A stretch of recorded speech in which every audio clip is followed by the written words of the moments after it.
Hi folks, and welcome to TK Power Sports. This should be a fun one today because we have with us a 2023 Yamaha VX Cruiser HO and a 2024 Yamaha VX Cruiser HO. And I know they look the same, but underneath these seats, there is a different power plant. This is the old 1.8 liter, and this is the brand new 1.9 liter. So in this video, we'll do a top speed run, we'll do a drag race, we'll do a fuel economy test, and then I will tell you all the differences. Let's jump into it right now.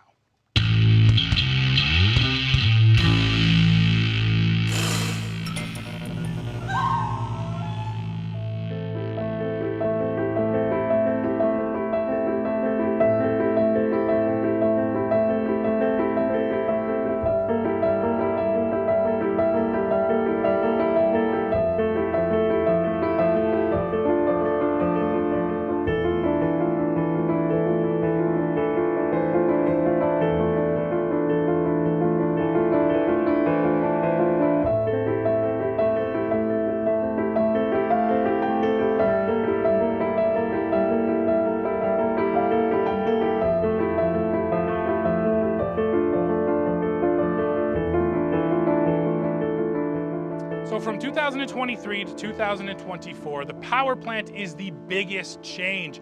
Outside of that, these things are still essentially the same, and you can see all the numbers next to each other here. Storage is the same, the dimensions are the exact same. One thing that changed is that the new unit is listed as 5 pounds lighter than the old unit, so assumably the engine must be about 5 pounds lighter than the old engine. But yeah, outside of that, these things are identical. Yamaha didn't change hull, body, storage, anything. All they focused on was the power plant. And actually, let me go into some more details now on what exactly they changed inside the engine besides just that displacement.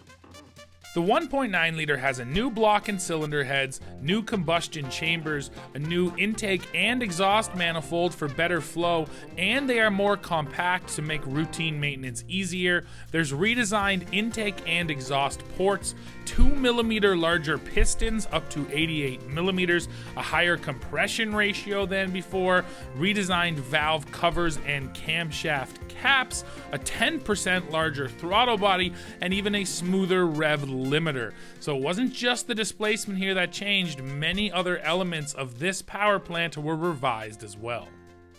Now that you've heard those sort of specific details on what changed in the powertrain, let me just talk to you about the differences in the water. And definitely the biggest one you feel is that the white unit, the new 1.9 liter, it just feels like it hooks up with the water better. When you're taking off the line, there is no lag at all. This thing jumps up out of the water and takes off. This yellow unit, the old one, it's not huge, but it's definitely there. You pin it and you just don't get that same responsiveness. And then the same thing can be said at sort of mid speeds. If you're cruising along at 50 kilometers an hour and then you pin it, the white one still has a tendency to just deliver that hit of power even quicker.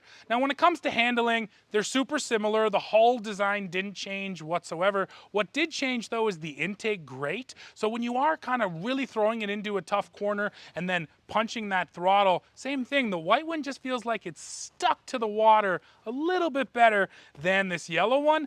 And that just equals a more aggressive ride, which essentially equals a more fun ride. You don't feel like you're gonna break traction with the water quite as easily with the new unit as you do with the old unit. So if you are looking for absolute thrills, this new 1.9, yeah, it feels a bit better. And of course, you're just getting more power as well.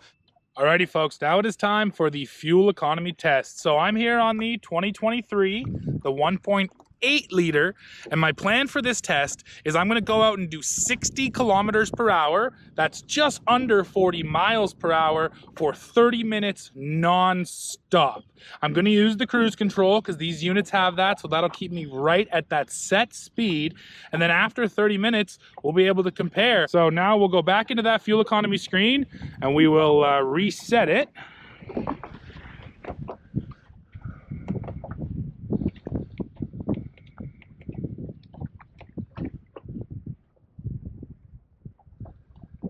And there you have it. It's all zeroed out. So now let's hit the water. I'll do my 30 minutes and I'll let you know what the fuel economy was.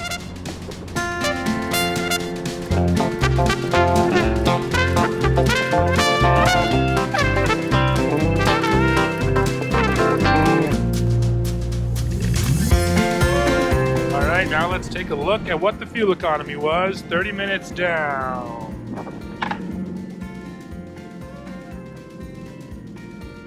There you go.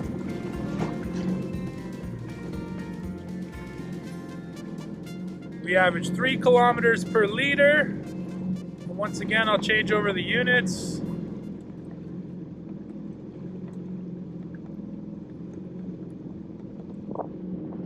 That's good for 7.2 miles per gallon. And like I mentioned, I did keep it essentially right at 60 kilometers per hour. What I actually paid more attention to was the RPM. I was at 5,400 RPM solid basically the whole time. So that's exactly what I'm going to try to replicate on the other unit.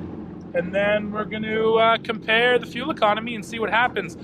All right, we start her up. Start our stopwatch for 30 minutes. And away. Oh, seal that up. And away we go.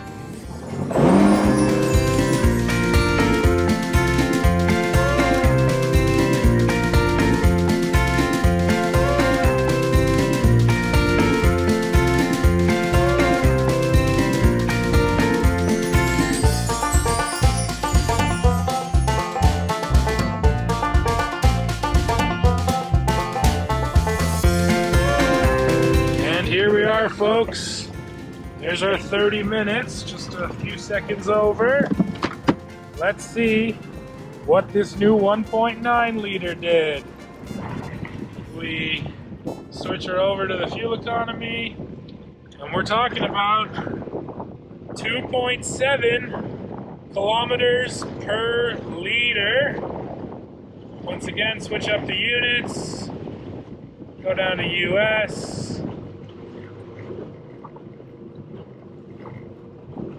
And that's looking like 6.5 miles per gallon. And now we can do some quick math for you to work out the overall range on these two. All right, folks, now it's time for the top speed run. Here on the 1.8 liter, and then we'll do the 1.9. And here we go.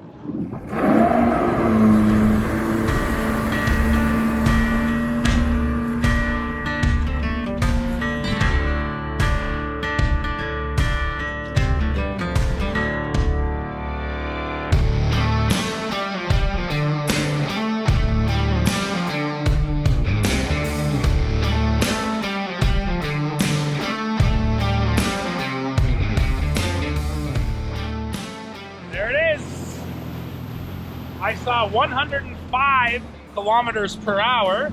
Now at this point I will mention on these VX cruisers, this is not GPS based speedometer, so that's probably a little faster. It's reading faster than it's actually going.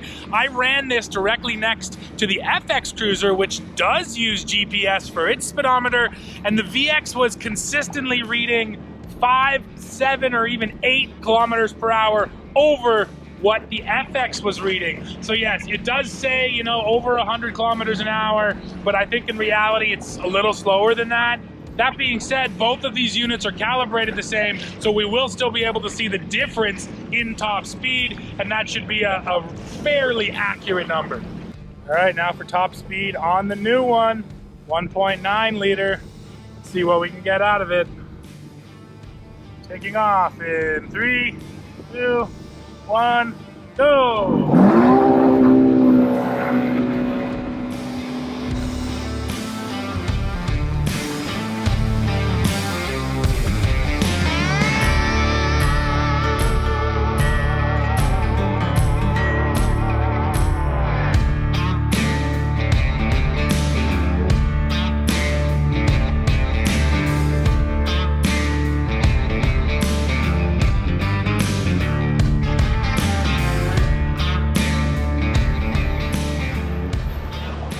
At 107 kilometers per hour here on the 1.9, so not a huge top speed difference, and I think that showed itself as well in the drag race. Dad was on the old, I was on the new. I got up and out of the water faster. This machine hooks up way better, launches you way harder, but then the top speeds are right there. And of course, I probably got, I don't know, 40 pounds on Dad. So because I'm heavier, I think in the long haul, he might have caught up to me, or at the very least, we were basically matching speeds. So yeah, the top speed difference is not huge.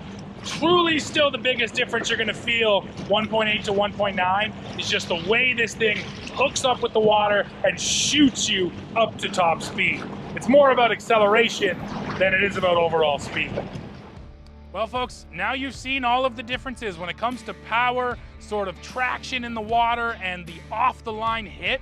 This new 1.9 is just straight up better than the old 1.8. I'll also mention too that I don't know if it's that much quieter, but there is something about this engine that has a bit of a smoother note to it, whereas this old guy, yeah, it can be a little bit loud, a little bit more sort of aggressive and rough sounding than the new power plant. So now I have to get to another really important point, and that is the price. And here in Canada, the 2023 model carries a sticker price of $19,499, whereas this 2024 is $19,699. So only a $200 difference to get into this new power plant. And I appreciate that from Yamaha. It seems like when you bring out a new engine, first new engine in 15 years in a Waverunner, that would be a great excuse for them to really boost the price, but they didn't do that. 200 bucks year over year feels really, not a huge number. Now, I'm not gonna say it's affordable. They're still $20,000 machines, but still, I like the fact that we didn't get this huge boost in price. Well, folks, we are coming to the end of this one, and if I haven't made this point already, I'll just say the VX Cruiser is a great all-around machine. We have the cruiser seats here. You can put 3 people on here. They're really stable at slow speeds, really comfortable, really easy to operate. So because of all those things, yeah, I'd say if you're getting into the PWC market for the first time, into the rec market, the recreation market, these are exactly what you should be looking at from Yamaha. So that's it for this one. Please go in the comments below. Let me know what you think about everything you just saw. As always, while you're down there, don't forget to hit like, hit subscribe, hit join to become a member, and then come right back here to TK Power Sports to see what we're testing next. See ya.